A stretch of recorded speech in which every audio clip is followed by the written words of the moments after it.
Welcome everyone, and thank you for coming. I'm Charlotte Fonrobert. I'm the current director of the Taube Center for Jewish Studies, and a member of the faculty in the Department of Religious Studies. The Jewish Studies program is fortunate to be supported by a number of people committed to the furthering of the study of Jewish culture and learning. Among them, David Lobel, whose gift has made possible these annual lectures by visiting scholars. Today's lecture by Dr. Tova Hartman is the second installation of our annual David S. Lobel lecture, since Mr. Lobel's gift allowed us to bring two wonderful scholars from Israel with roots in the US. Some of you had the opportunity to hear Professor Mark Brettler, who sits in the audience also yesterday. But before I introduce today's lecturer, who is well known to many of you in the room, I wanted to thank also Linda Huynh and Elena Borowski, who are essential to putting these events together. Linda is the office manager, and Elena is the events coordinator, and also our faithful videographer, Romy in the back.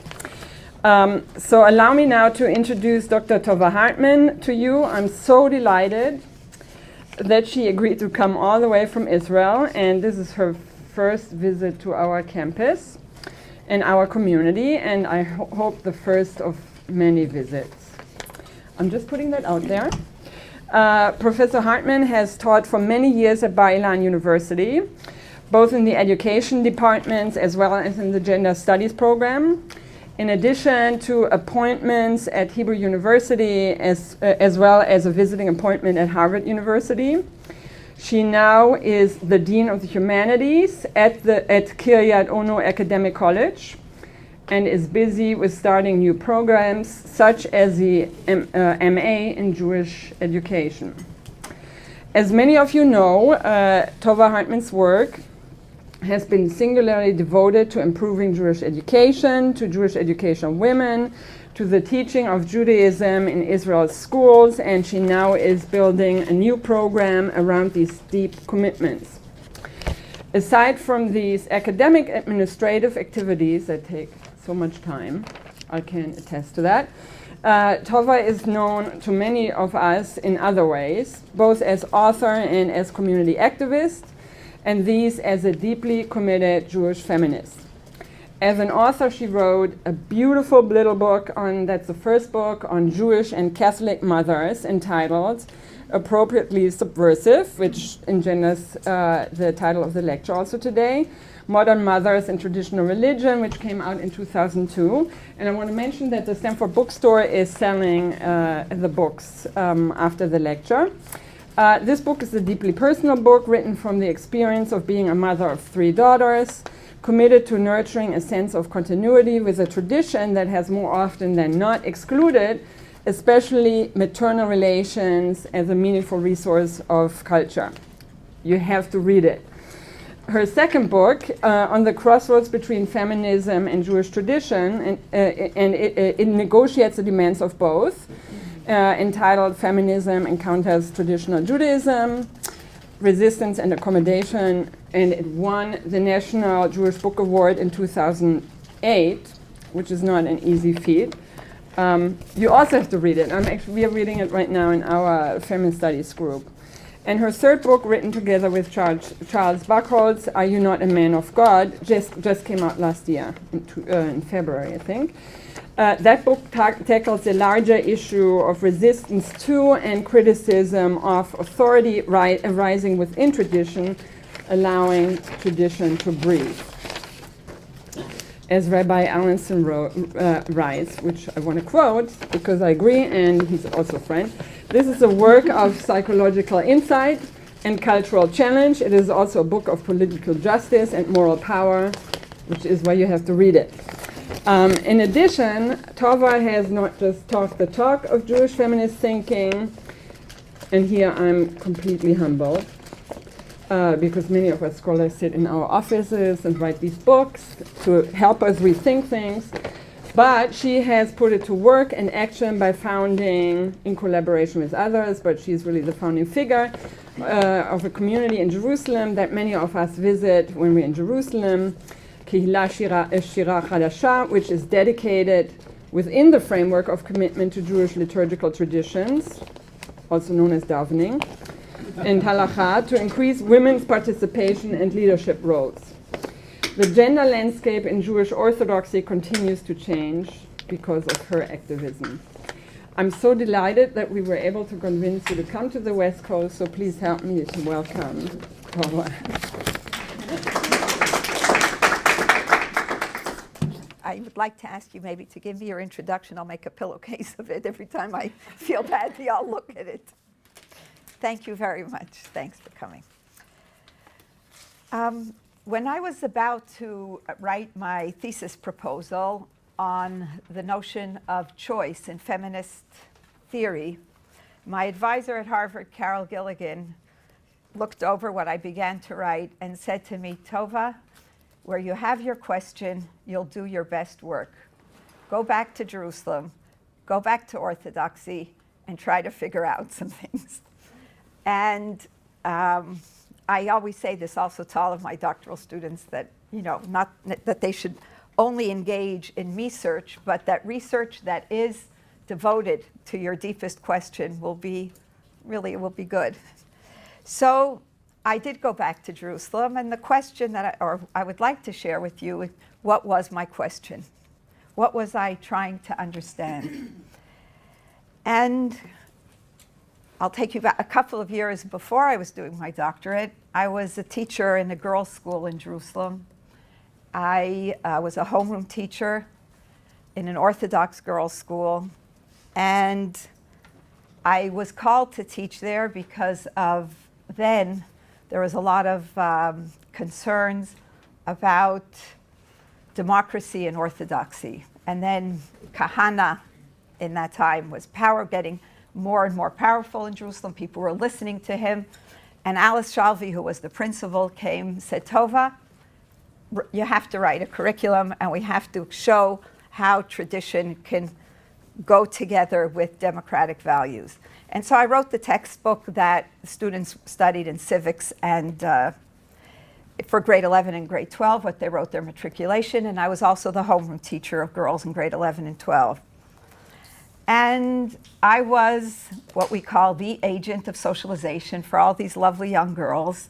And my job was to make them feel comfortable and more committed and more devoted, both to Israel, but in that particular place, to traditional Judaism. And as the years went on, I was feeling like, I don't think I can do this much longer.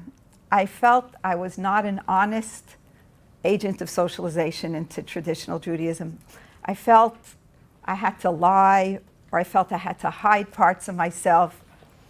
And I really didn't know how I could continue doing this with not so much intellectual integrity, but more my heart integrity. Not that there's I don't think there has to be such a difference, but in that case I felt like I was doing a misservice, that I was doing something wrong. And so I left traditional Judaism in terms of my scholarship, in the sense I had studied Jewish philosophy and I did my MA in Jewish philosophy, and I felt that there was something so hurtful in that place for me. And more than it was hurtful, I felt like I couldn't be an honest agent of socialization to the next generation. And so for me personally, it was never an option. I don't get all that much credit, but it wasn't really an option for me to not to desecrate the Shabbat or not eat kosher. I don't think I could swallow. But I think that was not the issue. How do I personally stay Orthodox or whatever, traditional or whatever you want to call it? The question was, what do I do in that place as an agent of socialization? And so what I did is I said, okay, we'll leave Jewish studies for a while. It's not really for me. I'm glad that I studied. I'm glad I know something. And maybe I can find another place that will be less hurtful to me. And so I thought, oh, psychology, is that real? You know, I was working with girls, and I thought, oh, I can talk about their identity issues, and I can listen to these young adults, and it would be really suitable. But little did I know that I left the holy priests, but then I found the secular priests. And in fact, there wasn't that much of a difference. And that was like, what? As I said, for this, we do not leave young Israel. There's no reason to move here because this is what we're finding. And of course, feminism did not come about because there's some trouble with the few rabbis. But there's something very fundamental in our culture. There's something very fundamental in how we learn to understand each other. And in many places that we really don't have that much of a place. And all I needed was just to read about Karen Horney, who disagreed with the holy priest in the 30s in New York and was put in cherem. She was a psychoanalyst who was here, and she was put in cherem, kicked out of the Psychoanalytic Society. So I'm saying, oh my God, you guys make us look good. So the question really was, I was trying to figure a place for myself in this. But as I was studying, as I said, that I found Carol Gilligan, and she was able to mediate some form of psychology that made sense in some way. But the questions that I had really still remained, and I didn't find a home in psychology in that way. And the deep questions of what do we do as teachers? What do I do as a mother of 3 daughters? What do I do? What is an honest way to be a parent? What is an honest way to be a teacher to a tradition that has beautiful parts, we all will know that, but has actual hurtful parts? And the question then is what happens, I was interested in the psychological place, what happens in the relationship between teachers and their students, between mothers and their children, in relationships when a part of you have to hide? And can you just hide, okay, I'm just not going to share this critique with you because I really think that in order to socialize you, I don't want to tell you all the troubles, all the problems. And what happens in that interaction when you're struggling, and what do you say and what don't you say? And when you don't say, what happens in the relationship? Can you just not say certain particular things and hope that the relationship will be a vibrant, real, honest relationship? Or does it hurt it? And I remember, and so I interviewed modern Orthodox Jewish women who define themselves that way, who are both mothers of adolescent girls and teachers of adolescent girls, who basically put themselves in the place of being agents of socialization. And I interviewed as well Catholic mothers who were in the same way also mothers of adolescent girls and also teachers in the Catholic school systems both in Boston and in Chicago, who were also agents of socialization and were also questioning. And in that sense, I do have to say the affinity between Mary and Miriam was really, one could start the sentence and the other could end it. I wouldn't say everybody, but the struggles and the questions were so similar. And the title, Appropriately Subversive, was one of the quotes of the Catholic mothers who said, I try to bring my daughters up appropriately subversive.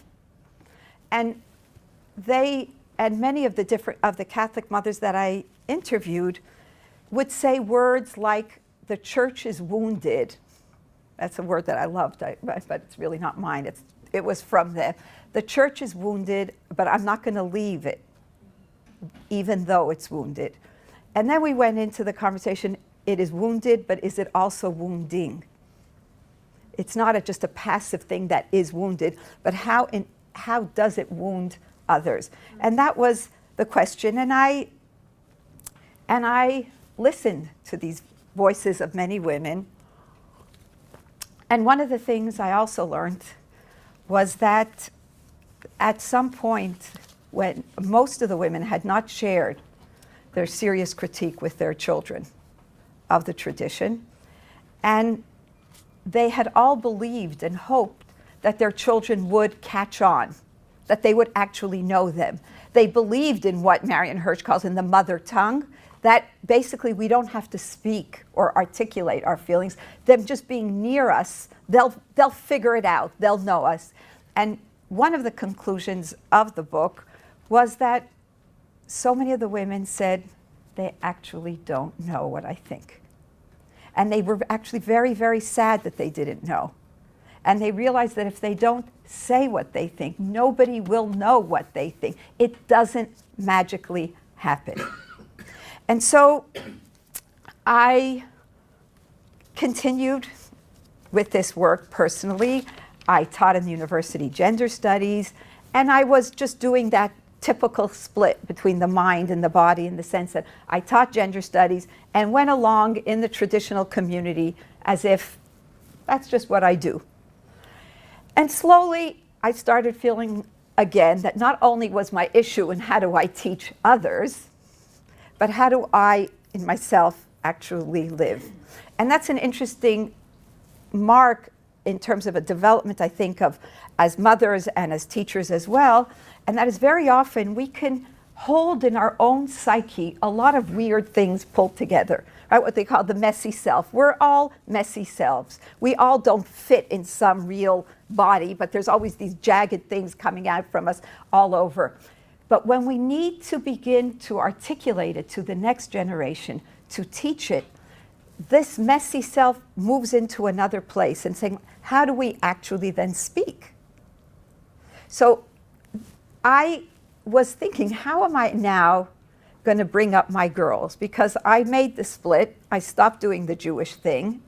And I was teaching gender studies and psychology and doing my Gilligan-y critique of Kohlberg and doing all these things that all the good girls, we all did. And it was just, and everything was in its place. And we could, I would do this. And then I would go into shul and sit with my girls behind the mechitza and try to make, and it was really, and then my daughter, my oldest daughter said, Mommy, how can you teach feminism and sit behind this mechitza? And that was a question that I actually said to her, you know something, I really don't think I can do this much more. And I understood why I did it till then. And perhaps at the end, if anybody wants to ask about that whole part of what does it mean to be a good enough mother, and that is that you have to have good enough girls. And what happens in that whole dynamic of that whole place's identity, etc. And if anybody wants, we could talk about it later. But I was beginning then to say that, something, sweetie, you're right, and let's try to change things. And then I began a little bit of what we would call kind of journey of going from place to place to place, begging every shul to change the way they do things. And I do have to say I failed completely. Nobody was interested in my questions. At best, I'm known to be a nice lady. My name is Tova. I volunteer a lot. So people are usually polite to me in some place. But in fact, they said, oh, and that was it. And then we're not interested. And after one place after another, and that I really came to the place. And that was where my head and my body and everything tried to go together. And that was that I'm going to need to begin to build something myself, make something myself. And that was the point where one's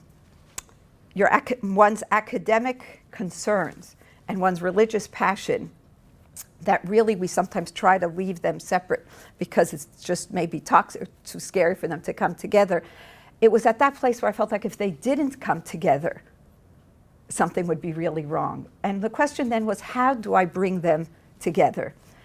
And so, as I said, I tried to make changes. Nobody was moved by any of my requests, by any of my proving that it's possible to do this within the framework of traditional Judaism. I had the speech. I thought it was pretty good. I showed them all the sources that it could be done. And some would say, yeah, it's true, it's written here, but still, you can't do it. And that was more or less the conversation. Yes, of course, but I'm a rabbi, you're a nothing, you're a nothing, and your nothingness should stay and go back and do whatever you do. And that was really the relationship. There were some who said, well, Tova, it really is an important thing. We appreciate it. But since you're not a great rabbi, it will fail. Any change that you will want to bring about will fail because only someone with a lot of power and behind him, and it had to be a him, will be able to enact this change and it will succeed. Otherwise, you're actually doing damage to the religious feminist cause because you are going to do something that will inevitably fail. I'm not saying whether it succeeded or didn't succeed, but I think what I would like to just talk here about is what was it that pushed me in terms of, I would try to bring it in theory, that to continue to try to bring about change. Why didn't I exit and say, okay, guess what? I tried. Most people are not moved by me. Why would I try to change something that at its core is so flawed?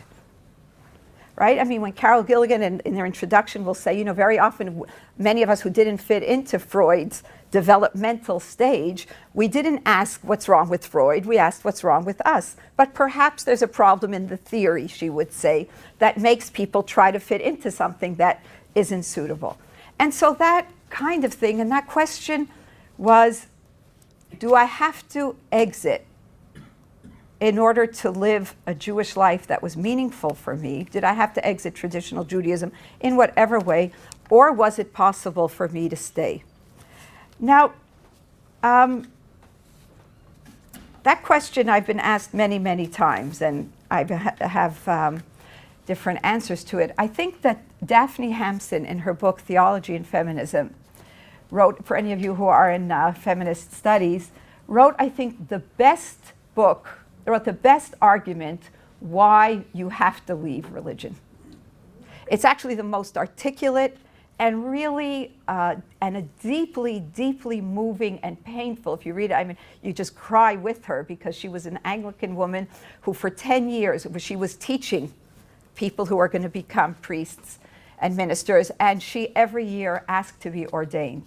And every year she was rejected, and after 10 years, she said, it actually doesn't work. And so she wrote a beautiful, beautiful book, and so painful, about what are some of the different attempts to reconcile traditional Christianity but it was the same, it was really the same, and her sentiments and her understanding of what gender is about.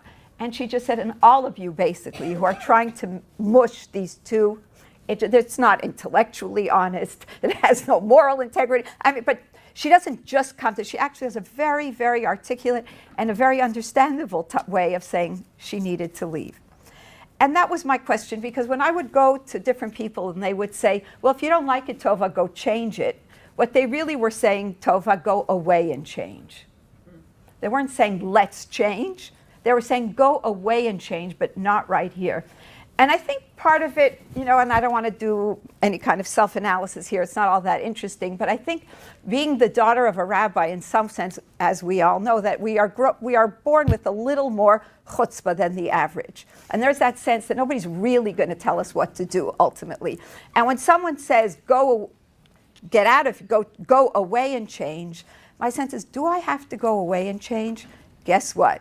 I'm staying and changing. Now, I don't want to say that that's the only decision, and there's a lot of reasons sometimes to go away and change, but what I felt then, I was divorced, and my question was, do I have to have a second divorce? I mean, it's enough one. Can I just stay and have something still called home? And it was that sense, do I have to leave? And my sense was, I care too much about what it could mean for me, for my girls, and I will stay, and I'm going to change. And I will change as best as I can. And I did not know if anything would work or not work.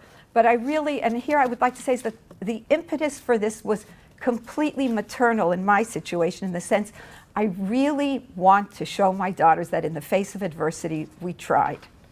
And that was an education.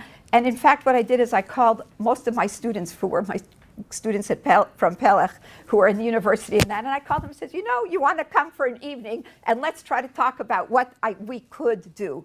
And some left because we didn't have a rabbi. There was no rabbi, which is why it's not, or they had no, and that's also why it's not conservative. I just want to say, because the conservative movement also has a hierarchy, and so it's the same thing in that sense. And you have to wait for someone then to, I didn't need to wait for them to say, oh, guess what? We will ordain gay people. I thought of it before. And so I didn't ask the Rabbinical Assembly, can you do this? And that's why it also wasn't a conservative group. It was people who just who cared about things and said, can it change? So those who thought we needed a rabbi to change anything left the room, and some of my gender studies students also left because they felt I was betraying the feminist cause because I didn't solve every issue. And since I didn't solve every issue, then you're also betraying. And I tried to be as honest as I can and say, I don't have a solution for everything now, and there is no rabbi. Whoever would like to, let's join. And at the end, if you'd like, I'll talk a little bit more about the shul. What I would like to do, though, is to share with you one of the ways in which my personal and my academic journey joined. And that was in this, where did I feel that there was integrity? I'd like to say that's the term I prefer to use, where it's not coherent completely. Doesn't always make sense. It's not always halachic, and it's not always anything. But there is, I felt, integrity in the position that I was trying to find. And I would like to do it with learning together with you the story of Hannah from Samuel and what the rabbis did to Hannah. And through that, to ask the question, is there maybe a muted voice, even though it's like really hard to hear, but is there that voice in Jewish tradition that we can connect to? And is it a powerful voice? Is it something that rings to us, true or not true, but is it something that we can connect to? And this is coming from my book, my latest book, Are You Not a Man of God? And I'm choosing Hannah because it's a quote from Hannah, Are You Not a Man of God? That we will learn soon. So what I'd like us to do, if we can, is to look at the handout, and I will ask Mark if he can read from Samuel, since he knows how to read English. Yeah, from the beginning. And so what I'd like to say is we're gonna study the figure of Hannah as she appears in the Bible, and I'd like to, and then listen to what the rabbis heard, what they heard, and to see, wow, what is that, and what does that figure mean to us now? This is, remember, also, this is what we read on Rosh Hashanah in synagogue as well. Okay. There was a man from Ramatayim of the Tzufites in the hill country of Ephraim, whose name was Elkanah, son of Yeroham, son of Elihu, son of Tohu, son of Tzu, an Ephraimite. He had two wives, one named Hannah and the other Peninnah. Peninnah had children, but Hannah was childless. Okay, and here we see again the traditional zero-sum game. The childless, loved wife, and the one who can bear children. And it just continues all through the stories of this kind of, that's a whole other issue, but that it repeats itself through the Bible in a very disturbing way. This man used to go up from his town every year to worship and to offer sacrifice to the Lord of hosts at Shiloh. Chofni and Pinchas, the two children of Eli, were priests to the Lord there. One such day, Elkanah offered her sacrifice. He used to give portions to his wife Peninnah and to all her sons and daughters. But to Hannah, he would give one portion only, though Hannah was his favorite, for the Lord had closed her womb. Moreover, her rival, to make her miserable, would taunt her that the Lord had closed her womb. This happened year after year.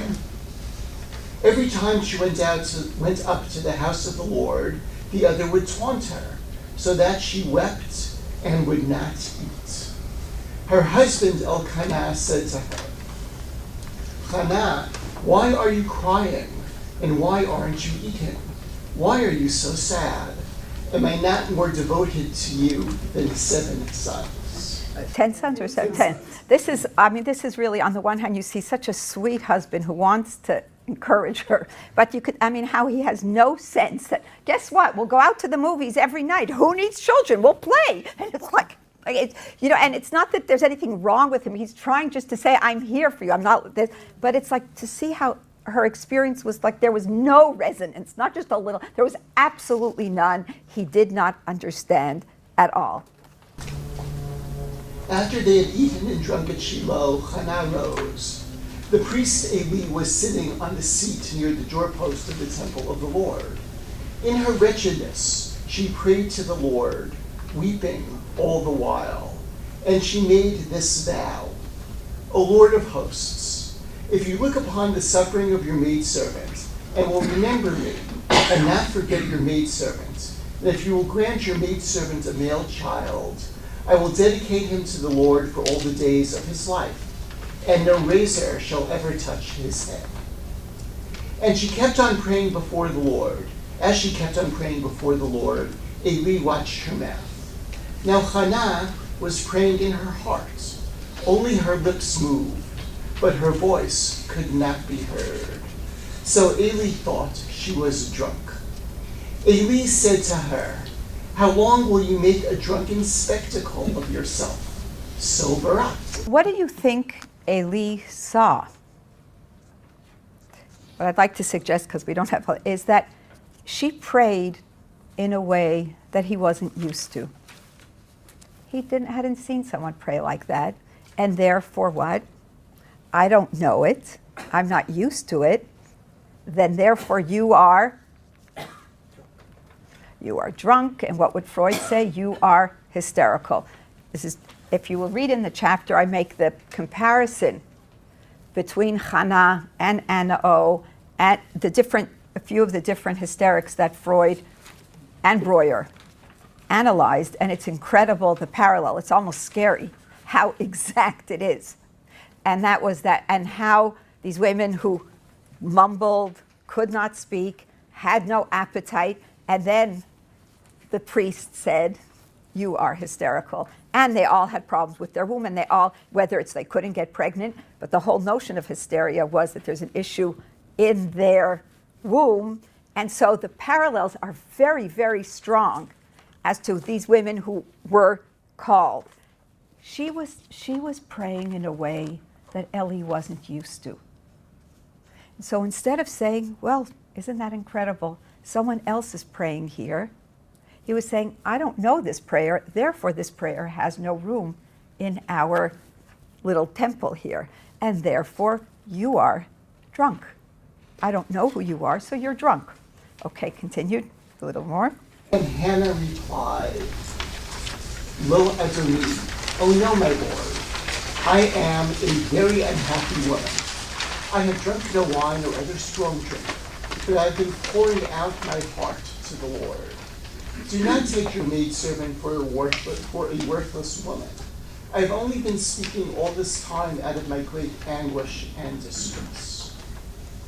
Then go in peace, said Eli. Okay, and here what I just said, we'll stop here. Eli hears her. He listens to her, and which is one of the reasons I think we read it on Rosh Hashanah, because actually there's Eli did tshuva, even though a lot of people say there's all these different reasons why we read this. But I think Eli ultimately, she said something to him. She said no, and he said, oh, then go in peace. Now, I would like to go now to Masechet Brachot, because Hannah becomes, in the time when, after the destruction of the temple, prayer becomes ritualized. And every little pshik like prayer becomes ritualized. It's not like there's, okay, now let's just see how everybody's feeling, but it's like every little it gets, ritualized. So this is now where they bring Hannah in the midst of ritualizing prayer. So top of page 3. Rabbi Hamnuna said, how many most important laws can be learned from these verses relating to Hannah? Now Hannah, she spoke in her heart. From this we learn that one who prays must direct his heart. Only her lips moved. From this we learn that he who prays must frame the words distinctly with his lips. But her voice could not be heard. From this, it is forbidden to raise one's voice in the tefillah. Okay, and now let's stop here for a minute. So basically, every little part, every little way that Hannah prays becomes now normative. And the question would, and there are many, there are those who are in the field of feminism and religion who will say that this is a text that appropriated Hannah's voice and put her online. In that sense, that they took all of these different things and they totally silenced her. There are those who might say that in the time of ritualizing prayer, they said we need to keep Hannah's different way of praying alive within our community. So when we think of every little thing, we have to know that Hannah has to be heard in our community. And those are two different ways that one might relate to what the rabbis are doing. I choose the second, and it's an interpretive choice. Everybody can choose. But I'd like to show you why it is I come to that place, that I think that the rabbis took Hannah more seriously than just appropriating her and afraid that there may be some chaos in davening, so we're just going to get us all on board. And so, and the reason I say this, is Mark, and Hannah answered and said, "No, my Lord." And Hannah answered and said, Just skip a few lines. Yeah, "No, my Lord," which is Lo Adoni. Ula, or some say Rabbi Yosef ben son of Hanina said, she said to him, "Thou art no Lord in this matter, nor does the Holy Spirit rest on thee, that thou suspectest me of this thing." Some say she said to him, "Thou art no Lord," meaning the Shekhinah and the Holy Spirit is not with you, in that you take the harsher and not the more lenient view of my conduct. Dost thou not know that I am a woman of sorrowful spirit? I have drunk neither wine nor strong drink. Okay, so what are they saying here? They're expanding on two words that were in the Bible, in Samuel, and what they're saying is, what did Hannah say to Eli? You are not a man of God if your religious experience cannot include my way of praying. You cannot be a man of God if difference makes you think I am drunk. You are not a man of God. And I think that it's not just, it would be nice. There really is a sense that they gave her the voice to critique the holy priest and say, in order to be that holy priest, you have to know and be able to see me as a religious person, even if it's not in your experience, even if you never saw it before. And so what the rabbis then expand what was in the Bible, and what they're saying is that a man of God means that you need to be able to hear as religious voices and legitimate religious voices those that are different than what you are used to. Now, it continues, and I want to stop soon before questions because we don't have that much time.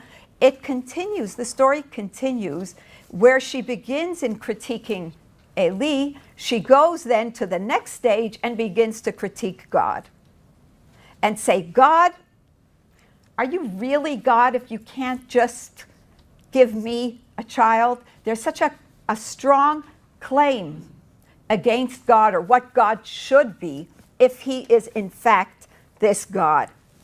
And I would like to end here with the last thing that she does, which I think is incredible in terms of Chazal, and very remarkable in terms of the discussion on women's learning. So let me just give you 2 minutes on what that's about. In Masechet Sotah, a different tractate, there's a conversation about whether women can learn or should be taught. And they do it around the issue of the bitter waters. we know that it says that if a woman is accused of or is suspected that she was not, did not behave properly and had an affair. So what we do is, I mean, the nicer part than we would like is that the husband may be jealous. He's not allowed to shoot her or hang her. They bring her to the court, so-called, and she has to go through a certain kind of ordeal, and that is that she has to drink some kind of water with sand of some form, kind of ichi milkshake.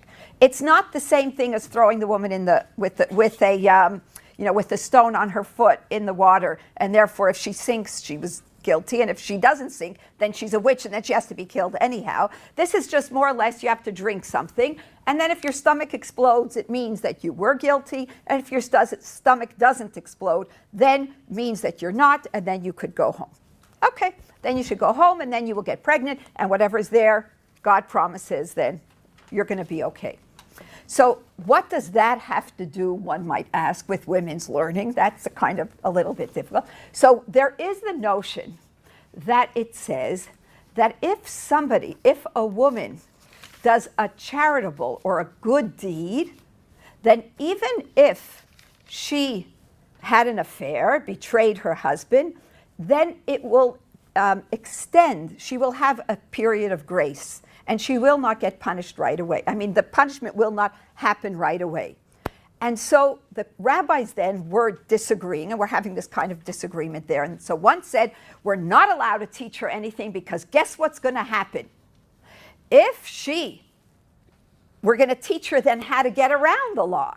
She's going to be able to have an affair, go give tzedakah, have another affair, and go do another good deed. I mean, so we better not teach her that this will happen because we're going to teach her how to get around the law. I mean, this is as fakakt as you can imagine. and the other one says we must teach her because she needs to know that if she had an affair and she just happened to be also a decent person, was giving charity, that the reason that her stomach didn't explode was because she gave charity, and it's not that having an affair is okay. So that was more or less the conversation about women's learning and about why women shouldn't be taught to learn. And it was around this issue of knowing how to get around the law. I mean, the rabbis had this fantasy that look what's going to happen if we teach it to her. In this connection, and with this I will end, at the end of the sugya, Hannah calls God and says, after she says that like the rabbis are like the king's slaves, where it would be is okay. Can you read it on page 4? If that okay, Rabbi Elazar said. The third row. Hannah said before the Holy One, blessed be He, Sovereign of the universe, if thou wilt look, it is well. If thou wilt not look, I will go and shut myself up with someone else in the knowledge of my husband Elkanah. And as I shall have been alone, they will make me drink the water of the suspected wife. And thou cannot falsify thy law, which says, she shall be cleared and shall conceive seed. So what we see here is that Hannah is not only used to critique a certain kind of priest and who doesn't understand her. Here she is saying, and I think the rabbis are in fact, I mean, we don't want to go into it, but the rabbis are in fact, I think, critiquing themselves. There's a struggle here about women's education because what she's saying is, you know, you guys, or the rabbis are saying it, you're a little perverted if you think that women study, that the reason we're going to study is to learn how to go around the law. Guess what I'm going to do with the fact that I know how to study and I know this law? I'm going to force you, God, to do what you need to do and to give me a child. So he's saying there's two paradigms of study of what women do with knowledge. There are those who will, and it's very loud. I'm not saying that what's saying in Masechet Sotah therefore goes away, because we have a little comment here by Hannah and the rabbis who are critiquing that place. But what I'm saying is that that place did not go uncritiqued. This voice that says, look what I will do with my knowledge. I will force you, God, to do what you promised and to fulfill who I am as a person. And that's what women will do with knowledge. What I would just like to end with is that I do not and will never claim that this is the loudest voice in Judaism. I will not claim also that Judaism is a pluralistic religion, because I actually don't think it is at all. I think, though, that there are many voices. Some were very loud and some won in many different ways. But I do believe that when trying to think of a praying community and what a praying community would look like and could look like, what happens if we take Hannah's voice seriously and say that if in our community, and if in a feminist religious community, a person's subjective pain and individual pain is not heard in the community, then we are not a community of God. Eli was not a man of God, and if we are not a community of God. And I again would like to conclude that I in no way would say that this is the loudest voice in the Jewish tradition. It's not. But what I do feel that this reading and this voice, like others that I try to find and desperately look for them, these voices are there. And this reading has what I would call religious integrity. And so when asked, how do I stay? It's not why do I stay, because that's usually, when I teach my students in methodology how to do interviewing, I usually tell them, do not ask the question why. Like when you're little, when they used to say, like in Hebrew, they'd say, lama kacha. Like, why did you spill the chocolate milk? What's the child going to say? Why? It's absolutely that. Why gives a very, and I try to tell my students that why usually elicits a very flat answer. If you can ask in the how, that's a better one. So what I'm saying is I can't really answer why exactly I chose to stay and to re-engage.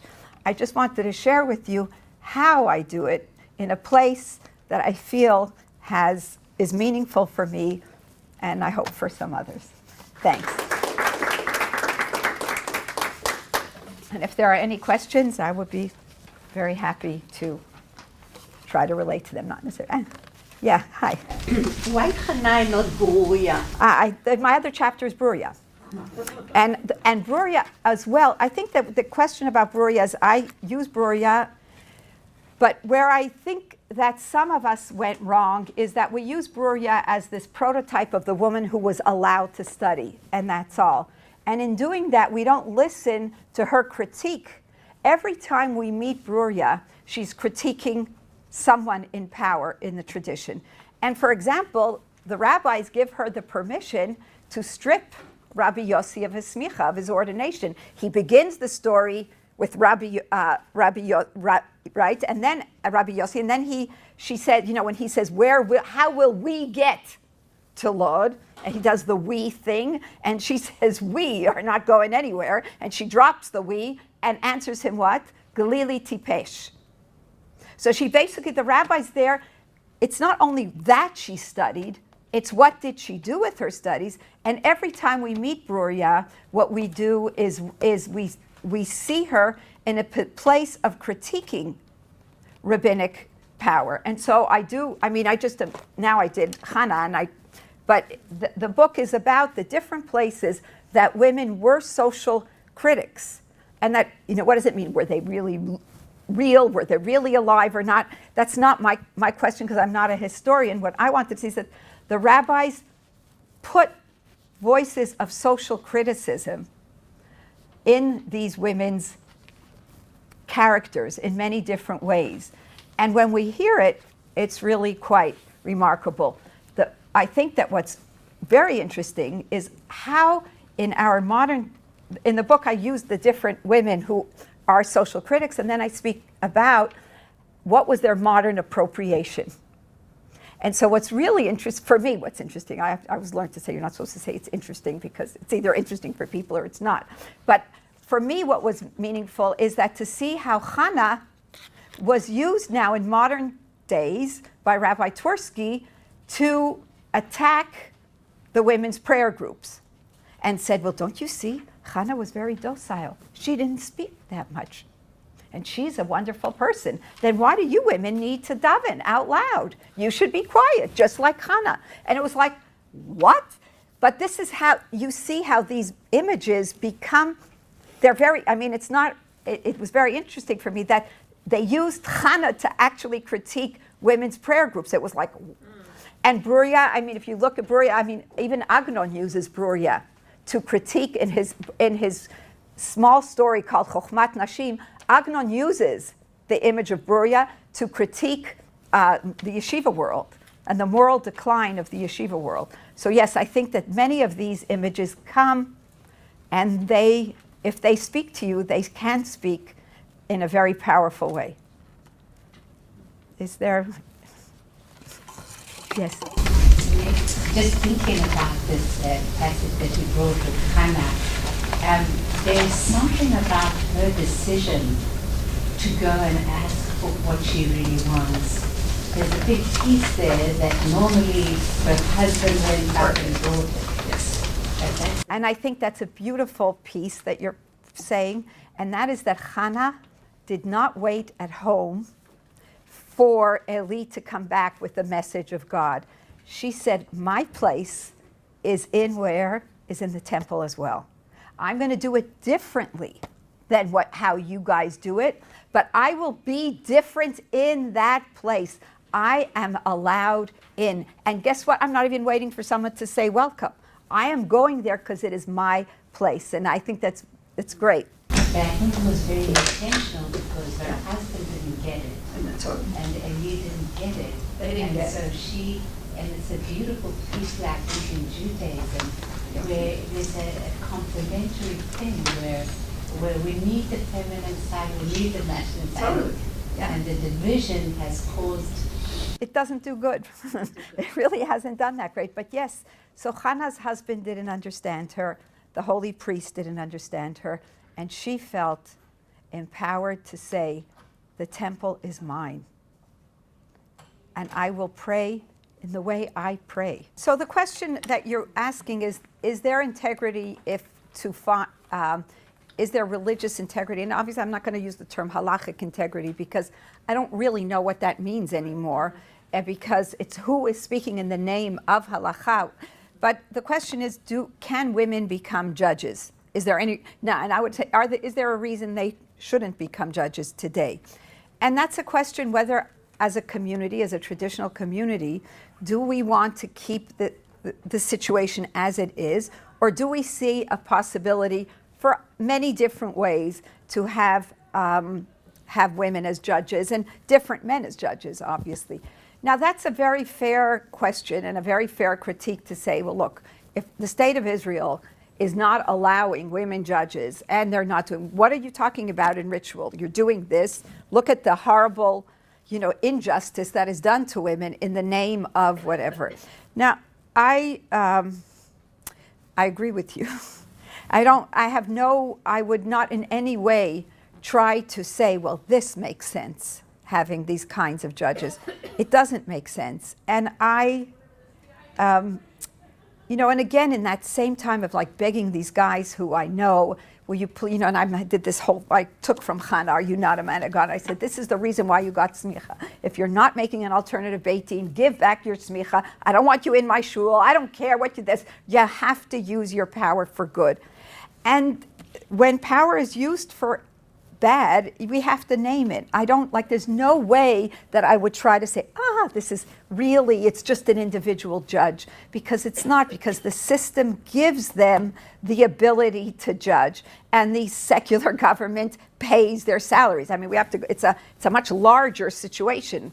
I mean, often I'm invited to these different, and people are sure that what I'm going to do is to critique all the religious establishment and what I really do is I critique them and I say, how are you tolerating being in a government, continuing to pay their salaries and keep the laws as they are. So, I mean, I think the situation is even worse than what you're saying. And I think it's also worse here in the States. It would be nice, I wish it could be, that the problem is in Israel in this situation, but come to America, because Orthodoxy is going to really do it for you in terms of agunot and that.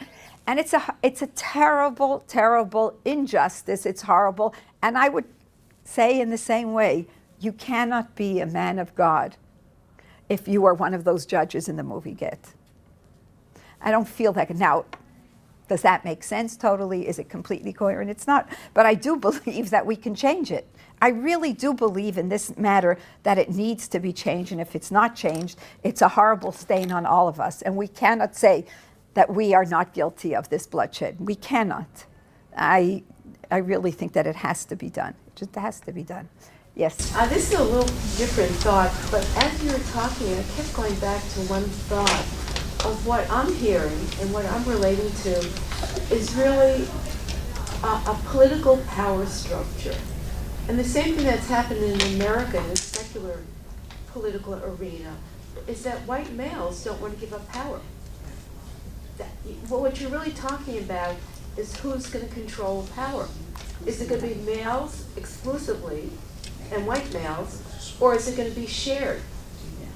And, when we talk about immigration, I don't want to get into American politics, we're talking about the cost of the worker, they're going to take away my jobs. No, it's not that. It's the demographics and voting. They're going to vote me out of office. And if you uplift women into powerful positions within the Judaic power structure, these men are going to be voted out of office. Yeah. No, I hear that, and I agree, I'm sure, in different ways. I just don't think it's enough. I think more has to change than just including women. Just bringing us in is not going to do it. And I think we all know, in many different senses, they say, oh, women should cut. Erickson in the 60s calls in a beautiful, beautiful article that he wrote in Daedalus that he says to women when it was about to be the Cold War and he was afraid that we were going to all blow each other up then in the 60s, and he says, come women, come into politics, but don't come women as men. Bring your maternal voice, because that's a voice that looks to protect human beings. Bring that voice into government so we will not blow each other up. And that's the question, is with what voice and with how do we as... But these women can't do it because they've been dominated and submissive for so long. It's going to take multiple generations to weed that out. Well, I'd like to give you... It's an abusive relationship, if you think about it. Yeah. And how many generations does it take for people to get it together? I'm just going to go share you something, how religion gets funny in this. And I was in Israel. I spoke to a group that came with AIPAC. They came to our shul. And these were American people who are active in the democratic movement. And Donna Brazil, who is the vice something of the democratic movement, of the party, of the Democrat, who is really a powerhouse, and everybody's going to say this, and she's nobody. And she says, and so when she came to shul, and after she says to me, she says, Tova, can you please come to the States and help us in the Catholic movement? Because we need to make change. And she's not a lapsed Catholic in the sense she goes twice a year still. And I said, you need me? I mean, look who I am. You? She says, no, but it's very different. We can't do it on our own. And I'm listening to her and saying, what is that split about? That this is, you can say, oh, these frum women, what do they know? But this is someone who really has a voice and says, how will we do it in the church? And I'm saying, it was like I was actually really like, you need me to say how you're doing it in the church? Okay, I'll come, we'll sing together, all we can do. But it was very interesting for me to see that split between someone who in America is considered certainly someone who has a bissel of a voice and feels a sense of self, empowered in the political. But when it came to religion, it was how can we do it? And that was like, that's what I'm just saying, that was really, I was actually a little, yeah. She also ran Albert Gore's campaign. Okay, I'm just saying is that this is a woman who actually had a voice and really was so overwhelmed when it came to doing something in tradition. Okay. Let's see. I'm trying not to ask the why question, so bear with me. But I actually have a similar kind of background. My parents are actually Presbyterian ministers. I study Islam, so I've kind of just gotten out of my own tradition. But in Presbyterianism, at least their branch of it, women are ordained. So I grew up with both my mom and my dad at different churches, local leaders in the South, so very conservative. And the question I have left, I don't see a reason in staying. And I think the reason is the question of what comes after feminism. My parents have spent their life fighting. My mom, when she went to seminary, was not going to be able to be a minister, but it changed. So they spend their life fighting for racial reconciliation, for the ordination of homosexuals, things like this. And it brings to mind the question of why cling to tradition if the whole idea of tradition is to conserve? If even changing one step, you're still going to have the same system, just new voices saying the same thing. It's not an academic question, really, I guess. It really is a multifaceted question, and I appreciate it very much because I also ask myself that question sometimes. What am I doing? There is that sense of what I don't want to. I don't like to critique so much other people. I try to look inward. But if you look at Daphne Hampson's book on theology and feminism, and her critique is so incredible, and then you look at the book she wrote afterwards called After Christianity, and you see that when she tried to do something, create ex nihilo, a new faith, how thin it all of a sudden became.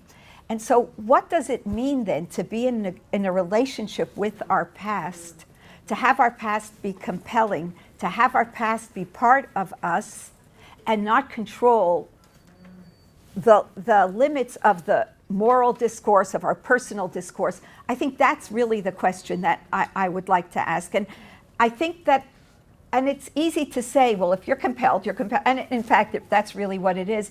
And I ask this also as those involved in education. What do we want to share? What is those parts of, what is your parents' ethical, deep commitment to equality?